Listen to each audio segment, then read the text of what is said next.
Cincinnati's Rock Legends continues on Star 64. I was watching the Midnight. They was going through a routine to a song called "Tore Up Over You," and they were twisting the bodies, and the lyric came to me, twist, and that's how it began, twist. Come on, baby, let's do the twist.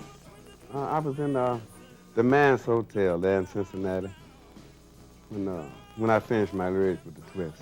Elementary lyrics, little simple lyrics that a 3-year-old could repeat. Little simple lyrics. But you know what? When I wrote the song, I had a gut feeling it was going to be the biggest song ever recorded. And the twist is the biggest song ever been recorded. Can you believe that?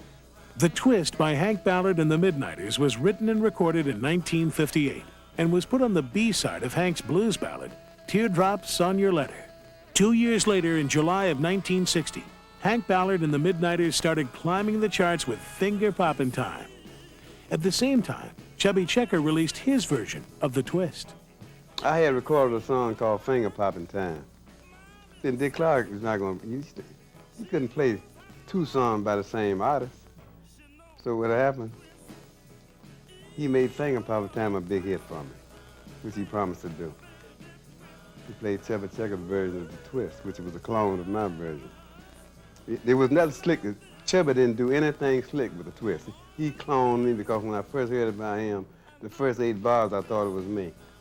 So he didn't change anything. The only thing, my track had more guts in it.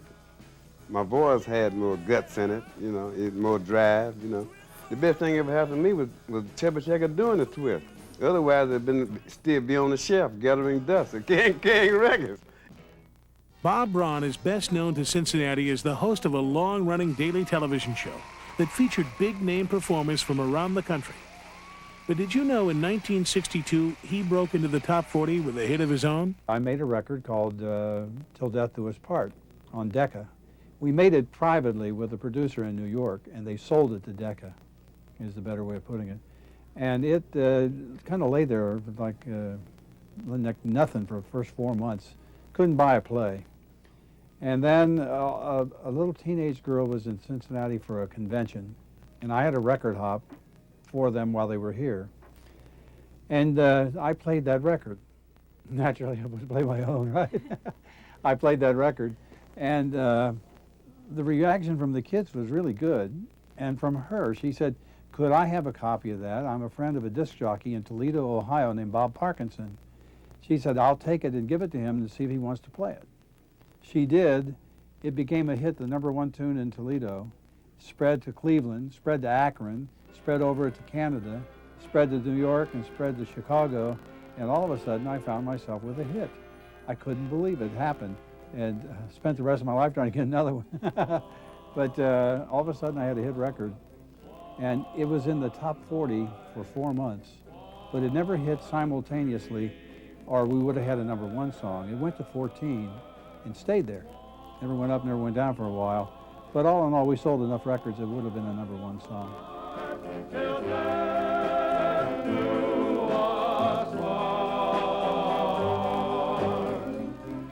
Till death do us part.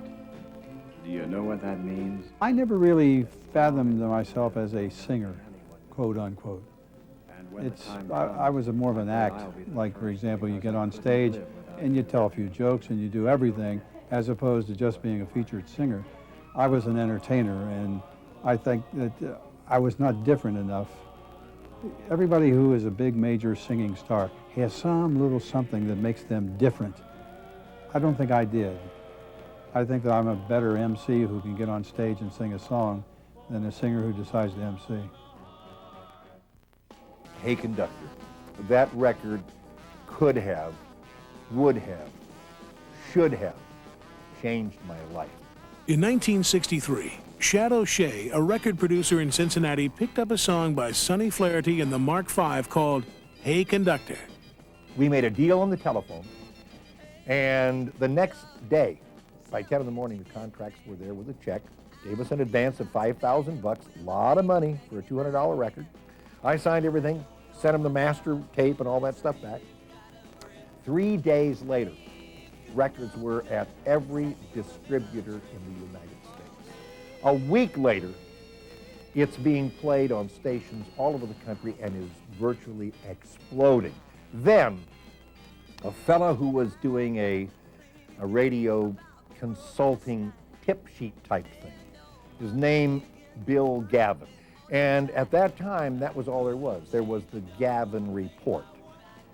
It's still a viable industry paper, but in those days, it was the #1. This guy, he ruled with an iron hand. Whatever he said, the radio people bought him. He went into his own pocket and sent out hundreds of telegrams. The record is starting to explode. I'm going to be a very wealthy man. I own the publishing rights. I own the master. I own the group. Oh, this would have been wonderful. Possibly it wouldn't have, but anyway. So he sends out these telegrams to all these stations, hundreds of stations.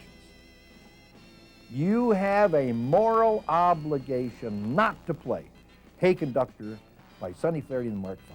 This record is injurious to the moral values, and it's going on and on and on. In the record, it mentioned, sell me a ticket, man. I feel so, with the paper dragon in my hand. Okay, so a guy had a joint in his hand, okay? That was it. Killed the record overnight. Killed it overnight. Killed all of my dreams of being filthy rich. Hi, this is Jim Scott. Do me a favor, close your eyes, see if you remember. Hi, this is Jim Scott. Good morning from 1360 WSAI. I know I can't sing, but do you remember that? Of course you do. The 60s, WSAI was the place to tune to for rock and roll and school closings. These days, mornings on 700 WLW, no rock, but I still got the school closings. Are you enjoying this show? Isn't it good? Listen, still to come on Cincinnati's rock legends, Lonnie Mack and the sound of the summer of '63, the Beatles perform at the Cincinnati Gardens and at Crosley Field, Billy Joe Royal goes down in the boondocks. All this and more when Cincinnati's rock legends continues on Star 64.